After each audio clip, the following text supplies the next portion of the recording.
우리 하나님 말씀 보겠습니다. 하나님 말씀 야고보서 5장 7절로 18절까지 말씀입니다. 야고보서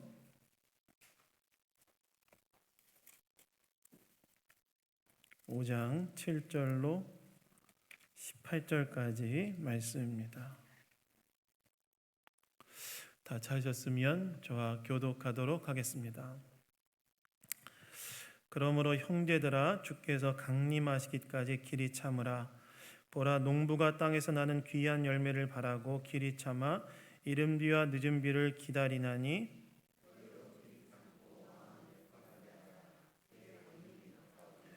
형제들아, 서로 원망하지 말라. 그리하여 심판을 면하리라. 보라, 심판주가 문 밖에서 계시니라.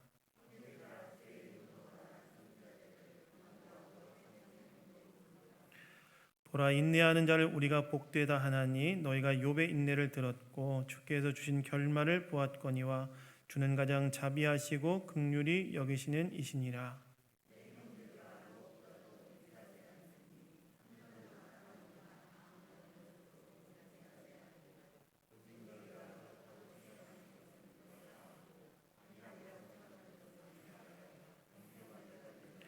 너희 중에 고난당하는 자가 있느냐? 그는 기도할 것이요. 즐거워하는 자가 있느냐? 그는 찬송할지니라.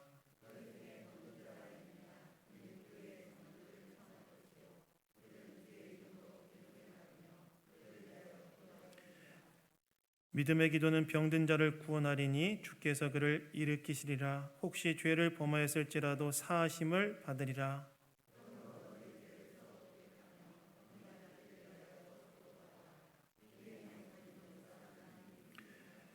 엘리야는 우리와 성정이 같은 사람이로되 그가 비가 오지 않기를 간절히 기도한즉 3년 6개월 동안 땅에 비가 오지 아니하고 다시 기도하니 하늘이 비를 주고 땅이 열매를 맺었느니라. 아멘.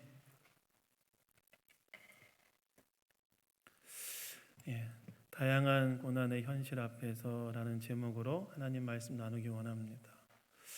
오늘까지 하고요. 야고보서 강해는 이제 이렇게 마무리하도록 하겠습니다. 여러분, 제가 성경을 읽다가 가끔 드는 질문이 한 가지가 있어요. 성경을 읽다가 드는 한 가지 질문이 무엇이냐면, 왜 이렇게 성경은 고난에 대한 이야기를 이렇게 많이 할까 하는 거예요. 제가 수요 예배 때는 지금 창세기 강의를 하고 있고, 또 금요철 때는 사무엘상 강해를 하고 있는데요. 고난을 통과하는 사람들의 이야기가 정말 많이 나옵니다. 현재 창세기 강해는 그 요셉의 이야기를 제가 지금 설교하고 있고, 사무엘상 강해는 지금 다윗의 이야기를 이제 설교하고 있는데요. 둘 다 믿음의 사람이지만 어떤 사람들이었어요? 다 고난을 받는 사람들이었어요. 고난을 통과하는 사람들이었어요. 뿐만 아니라 오늘 본문에서도 야고보가 또 뭘 꺼내서 이야기하냐면 이 고난이란 주제를 꺼내서 또 이야기합니다. 성경이 이 고난에 대한 이야기를 정말 많이 언급하면서 이야기하고 있다는 거예요. 그럼 왜 이렇게 성경은 이 고난에 대한 이야기를 많이 할까? 제가 그냥 한두 가지를 좀 정리해 봤어요. 첫 번째는 고난이라는 것이 우리의 삶의 엄연한 현실이기 때문에 그래요. 여러분, 저와 여러분 다 진공 상태에 살아가는 사람들이 아니라 피와 살로 이루어진 육신의 몸을 갖고 이 땅의 현실을 살아가는 사람들 아니겠습니까? 그 말은 어떤 말이냐면 고난이라는 것이 우리의 삶의 엄연한 현실이라는 거예요. 믿음이 있다고 해서 고난에서 열애되는 것도 아니고 때로는 믿음이 있기 때문에 받는 고난도 있지 않습니까? 고난이라는 것이 우리의 삶에 늘 상주하는 것이 아니라 할지라도 고난의 파도가 지나가면 또 다른 고난의 파도가 우리 인생 가운데 밀려오기 때문에, 즉 고난은 우리의 인생의 엄연한 현실이기 때문에 성경은 고난에 대해 다루지 않을 수 없는 거죠. 그래서 고난을 정말 많이 이야기하는 게 아닐까. 두 번째, 제가 왜 성경이 이렇게 고난에 대한 이야기를 많이 할까 생각해 보니까 두 번째 이유는 고난을 잘 통과할 때 거기에는 큰 유익이 있기 때문이라는 생각이 들었어요. 여러분, 기독교 전통에서 고난을 여러분 뭐라고 표현합니까? 기독교 전통에서 고난을 뭐라고 표현하냐면 위장된 축복이다 이렇게 얘기하잖아요. 그 얘기 들어보셨죠? 오늘 또 이 아침에 저만 얘기합니까? 물론 저만 얘기하는 자리긴 한데 고난을 뭐라고 이야기하면 위장된 축복이라고 이야기하죠. 그 얘기는 뭐냐면 고난을 잘 통과하고 나면 그 뒤에는 하나님 주시는 축복이 있다는 거예요. 그 성경은 계속해서 그 고난을 어떻게 잘 통과할 수 있는가, 어떻게 잘 통과해야 되는지에 대해서 하나님을 믿는 신자들에게 이야기를 해주지 않을 수 없다는 거예요. 그 성경은 또 뭘 이야기하느냐? 고난을 많이 이야기한다. 그런 생각이 들었어요. 성경이 고난에 대해서 이렇게 많이 이야기하는 이유는 고난은 우리의 인생 가운데 엄연히 존재하는 현실이고 또 고난을 잘 통과할 때 그 뒤에 하나님의 축복, 인생의 유익을 얻을 수 있기 때문에 성경은 고난에 대해서 많이 이야기하는 것이 아닐까 그런 생각을 제가 정리해 봤다는 겁니다. 오늘 본문에서도 야고보가 이 야고보서를 이 편지를 마무리하면서 또 고난의 문제를 꺼내들고 이야기하고 있어요. 불의한 현실로 인해 받는 고난 앞에서 혹은 질병으로 인해 받는 고난 앞에서 우리는 어떻게 해야 되는가? 이야기를 지금 야고보가 꺼내들면서 이 편지를 마무리하고 있다는 거예요. 여러분, 이러한 고난 앞에서 이 다양한 고난의 현실 앞에서 우리는 어떻게 해야 할까요? 오늘 이 야고보를 통해서 우리에게 이야기하시는 하나님의 음성 듣는 아침 되기를 원합니다. 여러분, 오늘 본문 7절을 보시면 야고보가 이렇게 말합니다. 그러므로 형제들아 주께서 강림하시기까지 길이 참으라 이렇게 말해요. 편지를 받는 성도들에게 야고보가 뭐라고 이야기하냐면 주께서 강림하시기까지, 이 주께서 강림하시기까지는 예수님의 재림을 이야기하는데 예수님이 재림하실 때까지 길이 참으라 이렇게 얘기했다는 거예요. 길이 참으라는 말은 여러분 어떤 말이냐면 오래 참고 견뎌라 이런 말입니다. 그러니까 성도들을 향해 지금 뭐라고 이야기하고 있냐면 예수님이 재림하시는 그날까지 오래 참고 견뎌야 된다고 이야기하고 있다는 거예요. 그럼 여러분 성도들이 오래 참고 견뎌야 되는 상황이 있을 거 아니겠습니까? 성도들이 오래 참고 견뎌야 되는 상황은 무엇을 이야기하는가? 오늘 본문 7절부터 11절까지 야고보가 말하고 있는 오래 참고 견뎌야 되는 상황은 무엇이었냐면 불의한 상황으로 인해 받는 고난의 상황을 이야기했어요. 불의한 상황. 성도들이 지금 직면하고 있는 불의한 상황, 불의한 현실, 그 앞에서 사도 야고보는 뭐라고 이야기하냐면 예수님이 재림하시는 그날까지 길이 참으라, 오래 참으라고 이야기하고 있다는 거예요. 그럼 지금 성도들이 현재 경험하고 있던 불의한 현실은 무엇이었는가? 이것을 알기 위해서는요, 오늘 우리가 읽지 않았지만 5장 1절부터 6절까지에 대한 말씀에 대한 이해가 선행되어야 되는데요. 이 5장 1절부터 6절까지 말씀은 무슨 말씀이냐? 사도 야고보가 부자들을 굉장히 맹렬하게 무섭게 비판한 내용이었어요. 사도 야고보가 5장 1절부터 6절까지 지금 뭐라고 있냐면 당대의 부자들을 향해 굉장히 무섭게 비판하고 있다는 거예요. 왜 비판하냐? 비판했던 이유가 뭐였냐면 부자들이 자신들의 일을 위해서 사람들을 고용하고 난 후에 어떻게 하냐면 제대로 품삯을 주지 않는 거예요. 그 4절에 보시면 야고보가 뭐라고 말해요? 우리 4절 한번 5장 4절 한번 다 같이 한번 읽어보겠습니다. 시작. 보라 너희 밭에서 추수한 굶꾼에게 주지 아니한 삭이 소리 지르며 그 추수한 자의 우는 소리가 만군의 주의 귀에 들렸느니라. 당대의 부자들이 어떻게 했냐면 자신이 추수해야 될 밭에 일꾼들을 고용하고 난 다음에 품삯을 제대로 딱 주지 않는 거예요.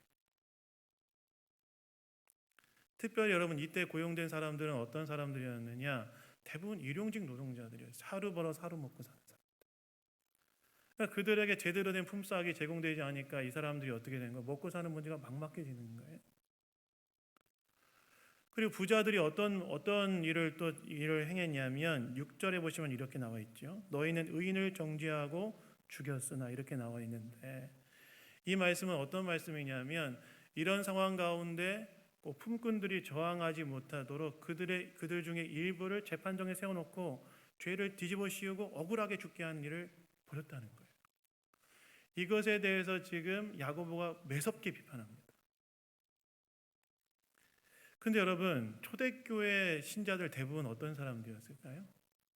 초대교회 신자들 대부분 여러분 어떤 사람들이었냐면 대부분 일용직 노동자나 소장농이나 아니면 노예들이었어요. 그 말은 어떤 말입니까? 이러한 불의한 상황으로 인해서 피해를 입는 사람들 중에 신자들이 많았다는 거예요. 이 불의한 상황, 이 불의한 사회적인 상황, 이 상황들로 인해서 피해를 입는 신자들이 많다 보니까, 이로 인해 고통받는 신자들이 많다 보니까 이에 대해서 야고보가 뭔가를 얘기해 줘야 됐던 거예요. 주어진 삶을 책임 있고 성실하게 살려고 하였지만 불의한 상황 속에서 고통받고 있는 신자들을 향해 야고보가 뭔가를 이야기해 줄 필요가 있었던 겁니다. 그래서 뭐라고 얘기하는 거예요? 야고보가 뭐라고 이야기하냐면 형제들아 주께서 강림하시기까지 길이 참으라. 즉 야고보가 뭐라고 이야기하냐면 이러한 불의한 상황에 대처하는 방법은 무엇이냐? 무엇을 신자들에게 제시하느냐? 예수님 재림하실 때까지 인내하라는 거예요. 인내하라. 여러분, 이 야고보의 이 말씀, 불의한 상황 가운데 내가 노출되어 있고 그로 인해 피해를 입고 있는데 인내해라. 여러분, 이 말씀 어떻게 들리십니까? 어떤 느낌이 들어요?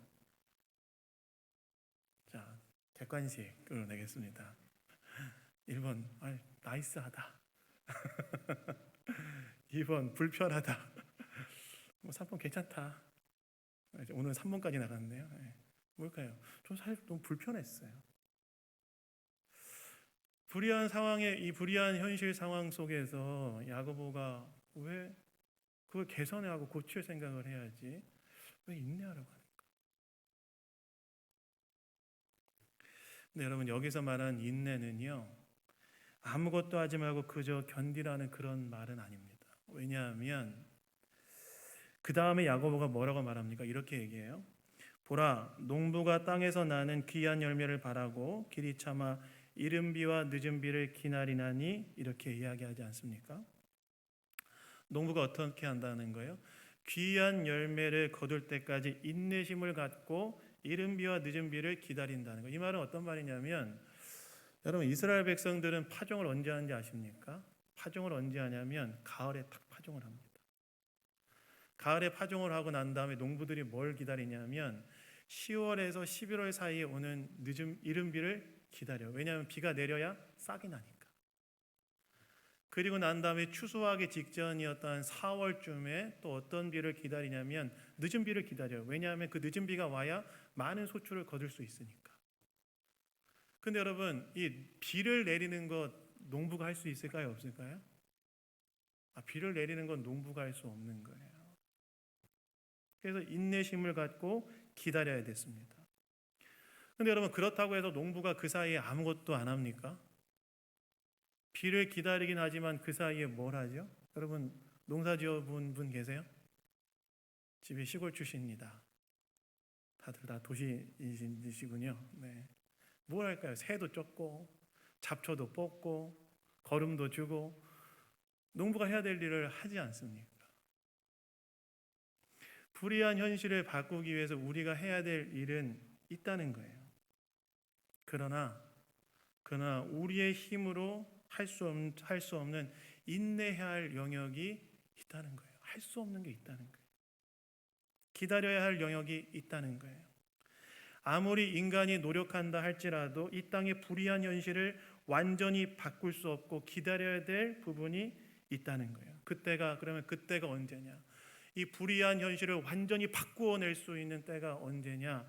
야고보가 언제라고 이야기하냐면 예수 그리스도께서 재림하시는 그날. 예수님이 재림하시는 그날에 예수님께서 어떻게 하실 거냐면 이 땅의 불의한 모든 현실을 바로잡으실 거라는 거예요. 그러니까 그때까지 야고보가 어떻게 하라고 성도들한테 이야기하고 있냐면 그때까지 인내해야 된다. 그래서 여러분 인내한다는 건 있잖아요. 이 여기에서 인내한다는 것은 그저 수동적인 무언가가 아니라 매우 적극적인 표현이에요. 믿음으로 언젠가 이 불의한 현실을 예수님이 오시면 완전히 바꿔낼 날이 올 것이라는 이 분명한 믿음 속에서 인내하는 것이기 때문에 이것은 단순히 수동적인 무엇인가가 아니라 굉장히 적극적인 그 삶에 대한 자세의 표현이라는 것입니다.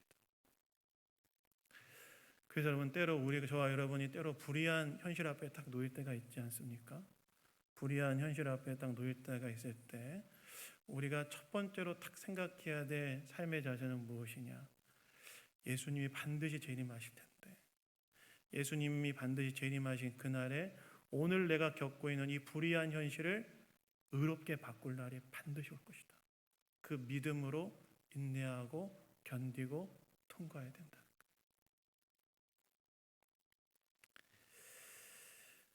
그러면 불의한 현실로 인해 고통받는 현실 앞에서 아무것도 하지 말아야 되느냐? 그거 아니라는 거예요. 제가 앞에 언급했던 것처럼 농부가 이른 비와 늦은 비를 기다릴 때 그 안에서 여러분 기다리기만 한 것이 아니라 농부로서의 자기 일을 하지 않습니까? 그럼 우리가 뭘 해야 될까요? 그 사이에 여러분 오늘 본문 10절을 보시면 야고보가 인내의 본으로 누구를 딱 제시하냐면 바로 구약의 선지자들을 제시하죠. 근데 여러분 구약의 선지자들이 불의한 현실 속에서 뭘 했습니까? 하나님의 말씀을 딱 전하는 일이 있잖아요. 하나님의 말씀을 전하는. 이 말은 어떤 말이냐면 저와 여러분이 직면한 이 불의한 현실과 상황 속에서 우리가 예수님의 재림을 기다리면서 인내해야 되지만 그 사이에 우리가 해야 될 것들이 있다는 거예요. 뭘까요? 하나님의 복음과 말씀을 뿌리는 일을 계속해야 된다는 거예요. 왜 그렇습니까? 여러분 궁극적으로 세상을 변화시키는 게 뭘까요?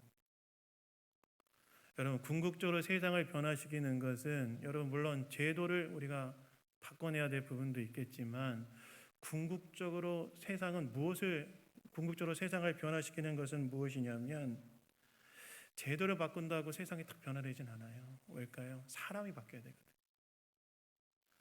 그런데 여러분 사람이 바뀌는 것은 무엇을 통해 가능합니까? 복음을 통해 되잖아요. 사람이 무엇을 통해 변화됩니까? 자신의 죄악됨을 깨닫고 하나님의 말씀을 따라 살아가는 사실을 깨닫게 되어지는 것이 무엇을 통해 이루어지냐면 복음을 통해 이루어지는 거 아니겠습니까? 그래서 여러분 우리가 불의한 현실 속에서 고난을 받을 때 우리가 처항하는 방법 중에 하나는 뭐냐? 복음과 말씀을 전하는 거예요. 복음과 말씀. 복음의 씨앗을 계속 뿌리는 거예요. 또 하나 이 불의한 현실에서 우리가 살아내야 될 삶의 방식은 무엇이냐면 복음과 말씀에 합당한 삶을 계속해서 살아가는 거예요.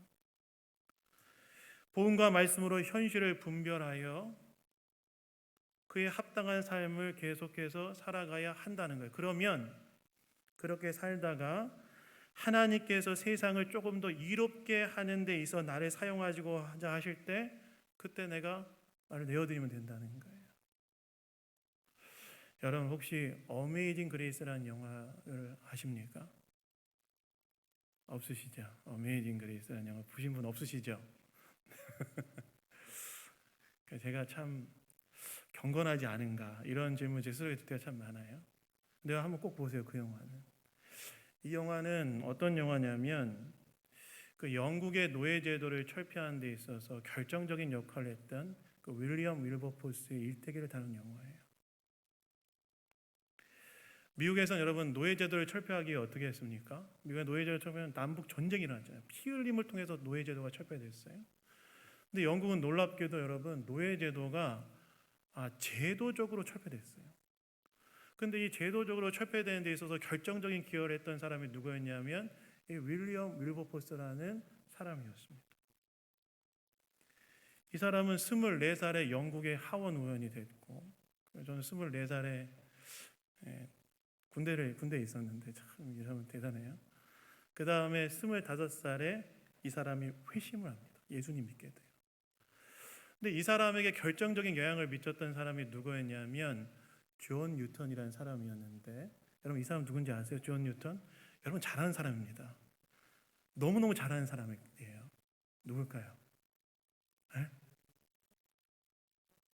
예, 예, 물론 영국 사람입니다. 영국 사람인데 누구냐면 여러분 찬송가 305장 아시죠? 나 같은 죄인 살리신, 그거 작사한 사람이 존 뉴턴이에요. 근데 이 사람이 원래 어떤 사람이었냐면 그 영국의 노예선의 선장이었습니다. 당시 여러분 영국은 있잖아요. 영국은 국가 수입의 3분의 1을 노예 무역을 통해서 얻고 있었어요. 그래서 어떻게 했냐면 영국에서 계속 아프리카에 노예선을 보내가지고 마구잡이로 아프리카 흑인들을 잡아와서 그들을 팔거나 아니면 노동에 이제 복무시켜서 거기서 큰 수익을 얻고 있었어요. 근데 그 노예선의 선장이 누구였냐면 존 뉴턴이었어요. 근데 이 노예선의 상황이 너무나 참혹했어요. 이 흑인들을 잡아오는 것도 문제였지만 잡아온 흑인들을 아주 빽빽하게 배 이 내부에 다 쇠사를 뭐 여자 남자 어린아이 할 것 없이 쇠사슬로 탁 해서 가둬놓고 뭐 음식도 제대로 주는 것도 아니고 용변도 제대로 볼 수 있게 해준 것도 아니고 뭐 위생 상태도 엉망이었고, 그리고 질병이 찾아오고 죽게 되면 어떻게 합니까? 질병 나면 그냥 냅두고 죽으면 바다에 버렸어요. 참혹한 현실 속에 있었어요. 근데 존 뉴턴이란 이 사람이 어떻게 되냐면 이 사람이 어느 날 이제 노예선을 이제 다시 노예를 잡아가지고 영국으로 오다가 큰 풍랑을 만나게 돼서 배가 침몰하는 위기에 직면하게 되는데 그때 하나님을 찾습니다. 믿지 않는 사람은 그냥 하나님을 찾아요.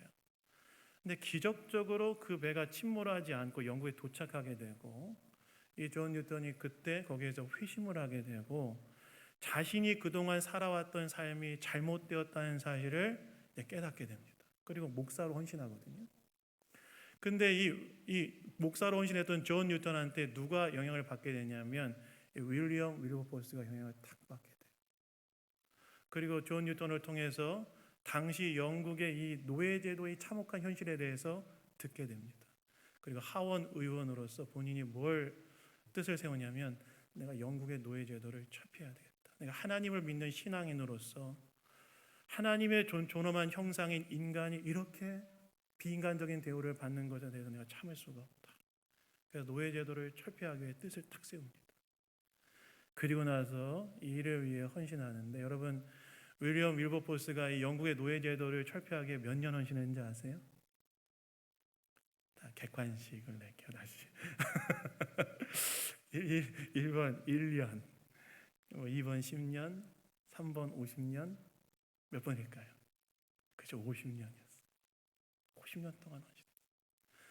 왜냐하면 영국의 국가 수입의 3분의 1이 노예제도를 통해서 이제 딱 얻어지니까 저항이 너무 센 거예요. 근데 윌리엄 윌버포스가 하나님에 대한 신앙으로 이 문제를 끝까지 포기하지 않고 철폐하기 위해서 헌신합니다. 그래서 피 흘림 없이 영국의 국가의 노예제도가 그 불의한 현실이 해결되어지는 현실 앞에 딱 놓이는데, 그 사이사이에 이 윌리엄 윌버포스가 하나님과의 그 관계 속에서 이 문제를 풀어가기 위해 애쓰는 모습들이 영화에 딱 담겨 있어요. 고증이 너무 잘된 영화라고 평론가들이 평가하더라고요. 무슨 말이냐? 한 사람이 그리스도의 복음과 말씀으로 현실을 분별해 그에 합당한 삶을 그의 삶의 자리에 살아갔을 뿐이에요. 근데 그를 통해서 하나님께서는 불의한 세상의 현실을 고치셨죠. 여러분 혹시 그 유재석 씨 아세요? 예능인 유재석 씨? 또 저만 아는 거 아니죠? 네. 전 늘 불안합니다. 뭐 아시죠? 물어보면 나만 아는 것 같아서. 그 유키즈 언더블록이라는 프로그램을 최근에 아주 몇 년 한 것 같은데, 그거 아세요? 그 프로그램은 아세요? 뭐 모르실 수도 있고 어쩔 수 없습니다. 근데 이제 최근에 뭐 어떤 인터뷰를 봤냐면 이게 다양한 사람들 초대해서 인터뷰하는 그런 프로그램인데 제가 참 감동이 되는 그 인터뷰를 봤어요. 그게 뭐냐면 푸른나무 재단의 김종기 이사장님이라는 분을 초대해서 인터뷰하는 걸 봤는데 제가 너무 감동이 됐어요. 이분은 이제 이 푸른나무 재단이라는 학교 폭력 예방 재단을 맨 처음 이제 우리나라에서 시작하신 분이신데 예수님 믿는 분이세요. 서울의 남서울교회 집사님이셨어요. 이분은 어떤 삶을 살았냐면 아주 우리나라 대기업의 그냥 임원이었어요. 잘 나가시는 분이셨어요. 보니까 뭐 삼성의 임원이었고 신원그룹에서 전무로 스카웃해서 또 일하시는 굉장히 잘 나가시는 분이셨어요. 근데 이분이 뭘 경험하냐면 아들이 하나 있었는데 아들이 학교 폭력으로 인해 자살하는 걸 딱 경험하겠다. 근데 제가 그 얘기 인터뷰 보는데 너무너무 속상하다. 왜냐하면 학교 폭력에 얘가 너무 시달리니까 한번 집에 뛰어내려요. 근데 다행히 자동차로 떨어져 삶을 사는 생을 유지하게 되는데 또 올라가요. 또 떨어져 죽었어요. 그 이야기를 이 아버지가 중국에서 딱 듣게 됩니다. 이분이 이제 하나님 있는 분이니까 너무 충격인 거예요. 이 현실을 내가 어떻게 받아들여야 되나. 그러고 나서 이분이 이제 한국에 돌아와서 이 문제를 수습해 가는 과정에서 뭐 여러 가지 이야기들이 있어요. 여러 가지 이야기들이 있는데 이분이 무엇을 결심하냐면 그때 당시에는 한국에 학교 폭력이라는 용어 자체도 없었대요. 학교에서는 학교 폭력이라는 용어 자체조차도 덮기에 급급하는 현실이었기 때문에 근데 이로 인한 피해자들이 굉장히 많은데 덮는 현실이었기 때문에 자기 아들의 죽음 앞에서 내가 이 문제를 그냥 놔둘 수 없다 생각해서 무엇을 이분이 결심하냐면 학교 폭력 문제를 내가 어떻게든 풀어가 보겠다. 그래서 맨 처음에 세운 게 뭐였냐면 청소년 학교 폭력 예방 재단이라는 걸 세웠다고 하더라고요. 근데 여러분 그것을 처음엔 정부도 딱 반대하고 그 직장에서도 탐탁지 않게 여기는 거예요. 근데 이분이 그걸 만들어서 학교 폭력 예방 재단을 만들어서 꾸준히 헌신한 결과 어떤 결과까지 일어났냐면 법적으로 학교 폭력 예방에 대한 법률을 제정하는 데까지 다 가게 됐어요. 근데 그 유키즈 언더블럭 제가 방송을 보는데 이분이 일반 프로그램이니까 신앙에 대한 이야기를 하는데 제가 딱 듣다 보니까 예수님 믿는 분 같은 거예요. 그래서 제가 검색해봤어요. 검색해 보니까 예수님 믿는 분이시고 이분이 다른 곳에서 간증했던 내용들의 간증을 제가 딱 읽게 됐는데 그 고비마다 하나님과 더불어 이 문제를 풀어가는 내용들이 딱 담겨 있다. 너무 처음에 아들이 죽었을 때 그 깊은 분노와 슬픔과 그리고 이 문제를 하나님 왜 나에게 던져주셨는가 그 고비마다 하나님과 더불어 그 문제를 풀어가는 모습이 딱 써 있더라고요. 이분도 자신이 직면한 고통스러운 현실 속에서 복음과 말씀으로 현실을 분별하고 주어진 삶을 살아가는 거잖아요. 자기 삶에 지금 온 것을 복음과 말씀으로 분별하며 자기 삶을 살아낸 거잖아요. 그런 그분을 하나님께서 사용하셔서 세상을 조금 더 이롭게 하는데 하나님이 사용하시고 쓰셨다는 거예요. 무슨 말입니까? 때로 여러분 저와 여러분이 경험하게 되는 이 불의한 현실 앞에서 받는 고난 앞에 있을 때 어떻게 해야 되는가? 예수님이 오시면 이 모든 불의한 현실을 의롭게 만드실 것을 기다리며 인내하되 나에게 주어진 삶의 현실 속에서 복음과 말씀으로 현실을 분별하며 그에 합당한 삶을 살아가라는 거예요. 살아가다 보면 때로 하나님께서 그런 나를 세상을 조금 더 의롭게 만들고 선하게 만드는 사용하실 때가 있는데 그때 드리라는 거예요. 중요한 건 뭐냐면 오늘 내가 살아가는 삶의 현장에서 복음과 말씀으로 현실을 분별해내고 그에 합당한 삶을 살아가야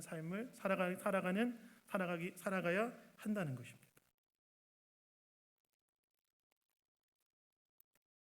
그래서 여러분, 저 여러분의 삶의 현장에서 어떻게 살아야 될까요? 성실하게 사세요. 정직하게 사세요. 진실하게 사십시오. 하나님 백성답게 말씀대로 사십시오. 하나님께 정직하게 반응하시고 그리고 무엇보다 여러분이 서 있는 자리에서 복음을 전하세요. 그것이 세상에 때로 우리가 죄로 깨어져서 왜곡된 세상의 현실을 바꿔내는 그 일을 하고 있는 것입니다. 요즘 새벽 예배 본문이 여러분 사무엘상을 지나가고 있는데요, 제가 많은 은혜를 받습니다. 사무엘상은 여러분 시대적으로 너무 어두웠던 시기였어요. 소망이 없는 시대였어요. 근데 사무엘상의 저자가 뭐라고 한 줄 아십니까? 사사시대 말기는 여러분 너무너무 어두운 시대였는데 사무엘상의 저자가 뭐라고 이야기하냐면 아직 하나님의 촛불이 꺼지지 아니하였다 라고 이야기하면서 그 소망을 누구한테 두냐면 그때 당시에 누구에게도 주목하지 않았던 아이 사무엘에게 딱 소망을 두고, 지금이야 여러분 저 여러분 뭐 성경에 쓰였으니까 사무엘이 유명하지, 그때 당시에 애 사무엘 누가 주목하겠어요? 저희 주원이 누가 주목하겠습니까? 뭐 주목하실 분도 계시겠죠. 저랑 제 아내는 주목합니다. 근데 누가 주목하겠어요? 근데 왜 아이 사무엘에 주목했을까요? 성경에 보시면 뭐라고 나와 있냐면 그가 하나님 앞에서 하나님과 함께 동행하였고 하나님의 임재를 사모하고 그분의 말씀에 따라 주님을 봉사하려고 했던 그 아이 사무엘을 딱 주목했다는 거예요. 하나님께서 시대적인 어두움을 누구를 통해서 뚫어가시기로 선택하셨냐면 바로 그 아이 사무엘. 그래서 여러분 세상의 어둠을 밝히는 것은 특별한 것이 아닙니다. 내가 있는 자리에서 하나님 백성답게 살아가는 거예요. 복음과 말씀에 합당하게 살아가는 겁니다. 그러면 때로 하나님께서 그런 나의 삶을 사용하셔서 불의한 현실을 바꾸는 도구로 사용하신다는 거예요. 그러면서도 우리는 인내해야 되는 거예요. 완전하지 않습니다. 이 땅은 그날을 소망하면서 인내하면서 그러면서 우리에게 주어진 삶을 복음과 말씀으로 살아내는 거예요. 불의한 상황 가운데 직면한 고난 앞에서 우리는 그렇게 문제를 풀어가는 겁니다. 근데 오늘 본문을 보시면 야고보가 성도가 직면하게 될 또 하나의 고난의 상황에 대해 이야기하는데요.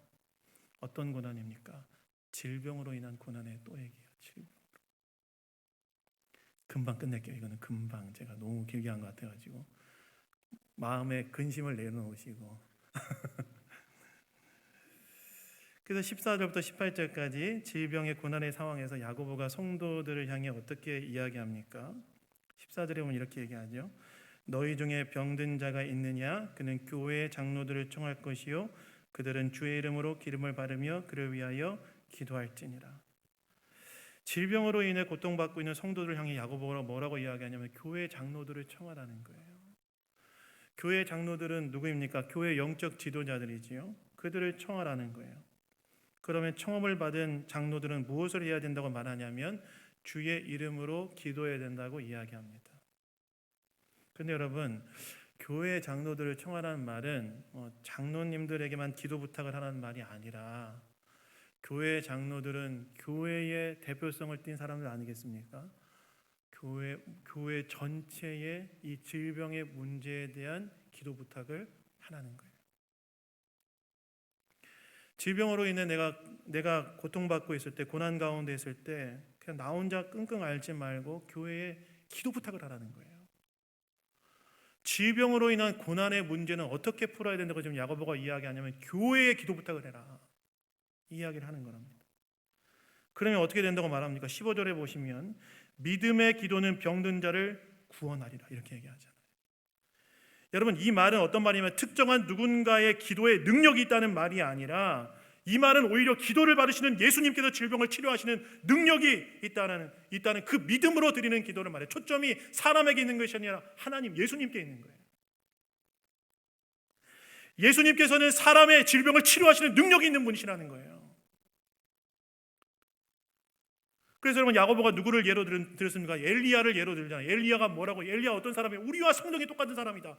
우리와 똑같은 사람인데 그가 기도하니까 어떤 일이 일어난다고 말하냐면 3년 6개월 동안 비가 오지 않고 다시 기도하자 하늘에 비를 주고 땅이 열매를 맺었다고 이야기하잖아요.